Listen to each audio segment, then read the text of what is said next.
नमस्कार दोस्तों, आप लोगों के प्रमोशन की न्यूज आ चुकी है। जी हां, आप फर्स्ट ईयर सेकंड ईयर वाले हैं तो आप होंगे प्रमोट और सेमेस्टर परीक्षाएं रद्द कर दी गई हैं। कल की डॉक्टर दिनेश शर्मा जी ने एक प्रेस कॉन्फ्रेंस की है, उसमें यूनिवर्सिटी से जुड़े हुए यूजीसी गाइडलाइंस पर आधारित नए नियम बता दिए हैं। चलिए जान लेते हैं कि पूरी खबर क्या है। सबसे पहला अनुरोध, वीडियो लास्ट तक देखिएगा। एक एक नियम मैंने समझाए हैं। आप अंतिम वर्ष के हों, फर्स्ट ईयर सेकेंड ईयर की हों, यूजी पीजी के हों, या फिर आप सेमेस्टर परीक्षा के हों, उनके प्रमोशन के क्या नियम होने वाले हैं, क्या गाइडलाइंस बनाई गई हैं। जो लोग बैक पेपर भर रहे हैं उनके लिए भी न्यूज है कि उस बैक पेपर भरने के क्या नियम होंगे, कौन लोग पास होंगे, कौन लोग नहीं होंगे, और किस रूल के हिसाब से आपको किया जाएगा प्रमोट। तो सारी खबर को बारीकी से समझने के लिए वीडियो अंत तक देखना ही पड़ेगा आप लोगों को। वीडियो देखिए। अगर कोई प्रश्नों के सवाल के जवाब चाहिए होंगे आपको तो आप जरूर कमेंट करिएगा। हमेशा प्रश्नों के जवाब देने की कोशिश करता हूँ, अभी भी दूंगा। तब तक के लिए पहले वीडियो को अंत तक देखिए, समझिए और जानिए कि आप लोग कैसे होंगे प्रमोट और बाकी एग्जाम्स की बची हुई फाइनल ईयर की गाइडलाइंस क्या होने वाली हैं।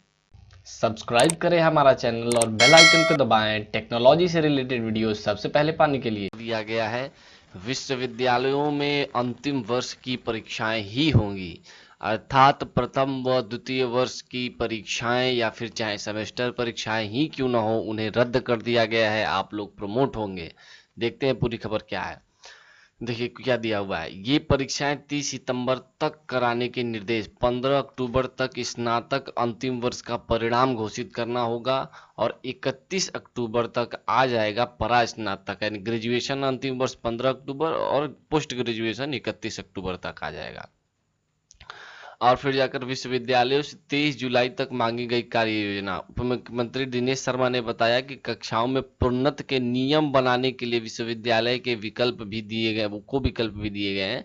उत्तर प्रदेश राज्य उच्च शिक्षा परिषद ने विश्वविद्यालयों को गाइडलाइन भेजी है, उनमें से 23 जुलाई तक कार्य योजना बनाकर देना होगा, यानी 23 तक विश्वविद्यालयों को एक गाइडलाइन खुद बनानी होगी कि कैसे प्रमोशन करेंगे वो बच्चों का, और फिर सरकार को देना होगा।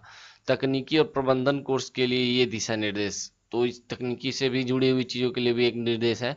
खैर पूरा बता देते हैं, न्यूज़ ध्यान से अंत तक देखिए और समझ लीजिए खबर क्या है। आप लोग फर्स्ट ईयर सेकेंड ईयर वाले हैं तो आपको क्या करना होगा, और आपको अगर आप फाइनल ईयर वाले हैं तो आपके लिए क्या न्यूज है।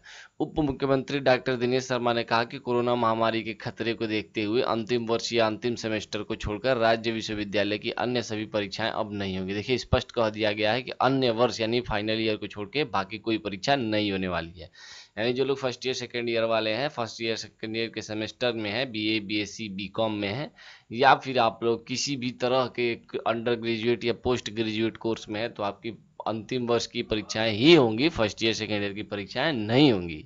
स्नातक व स्नातकोत्तर अंतिम वर्ष यानी अंतिम सेमेस्टर की शेष परीक्षाएं सितंबर के अंत तक ऑफलाइन या ऑनलाइन या मिश्रित तरीके से कराई जाएंगी। डॉक्टर शर्मा गुरुवार को पत्रकारों से बातचीत कर रहे थे। उन्होंने बताया कि स्नातक अंतिम वर्ष की परीक्षाएं 30 सितंबर तक कराकर परिणाम 15 अक्टूबर तक, और परा स्नातक यानी स्नातकोत्तर वर्ष की परीक्षाएं 31 अक्टूबर तक घोषित करनी होंगी।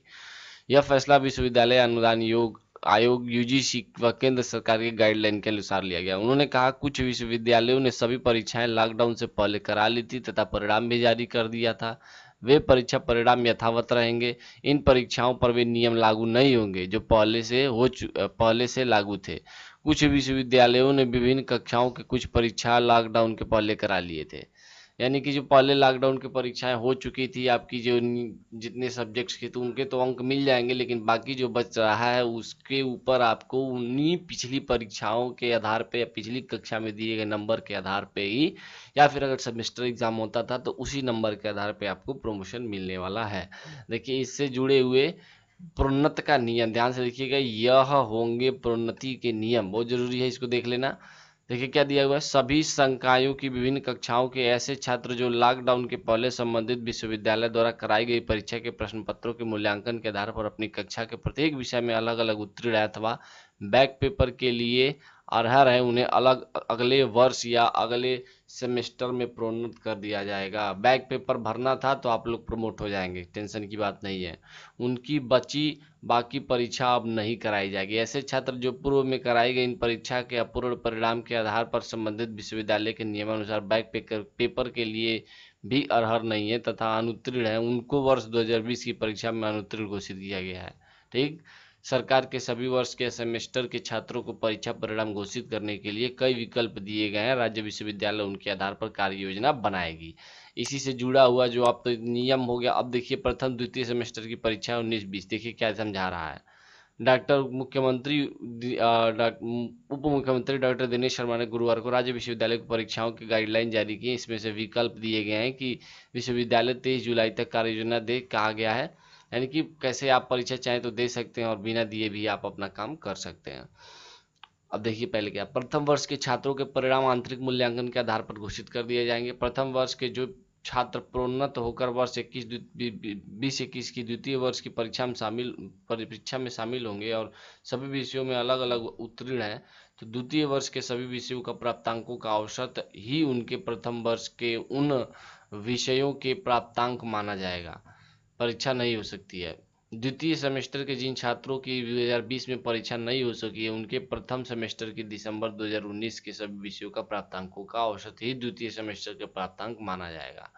2021 में द्वितीय वर्ष या चतुर्थ सेमेस्टर की परीक्षा में शामिल होने वाले छात्र कुछ विषय अलग अलग उत्तीर्ण होते हुए बैक पेपर या इम्प्रूवमेंट पेपर के लिए अर्ह होते हैं। उनके द्वितीय उत्तीर्ण द्वारा उत्तीर्ण किए गए सभी विषयों के प्राप्तांकों और औसत का ही प्रथम वर्ष द्वितीय सेमेस्टर के उन विषयों का प्राप्तांक माना जाएगा जिनमें 2020 में परीक्षा नहीं हो पाई है। यदि कोई छात्र 2021 में द्वितीय वर्ष के अनुत्तीर्ण है तो वह 2022 में इस परीक्षा में पुनः शामिल होगा। ये रहे आप लोगों के नियम, यानी कि अब यूनिवर्सिटी ने क्लियर कर दिया है। मैंने आप लोगों को कल डॉक्टर दिनेश शर्मा जी का आया हुआ ट्वीट भी एक वीडियो में बता दिया था कि हाँ पहले ये हो चुका है और ये ऑफिशियल न्यूज भी छप गई है हिंदुस्तान में। फिलहाल के लिए आप लोग के लिए ये खबर है। सबसे पहले अगर अच्छा लगा होगा वीडियो तो डाउनलोड कर लीजिएगा वीडियो अगर चाहे तो, नहीं तो आप सब्सक्राइब कर लीजिए हमारा चैनल। लाइक कमेंट शेयर कर दीजिए, शेयर करना नहीं भूलिएगा ताकि और लोगों को पता चल सके। तब तक के लिए गुड बाय, सत श्री अकाल। मिलते हैं फिर एक नए वीडियो के साथ।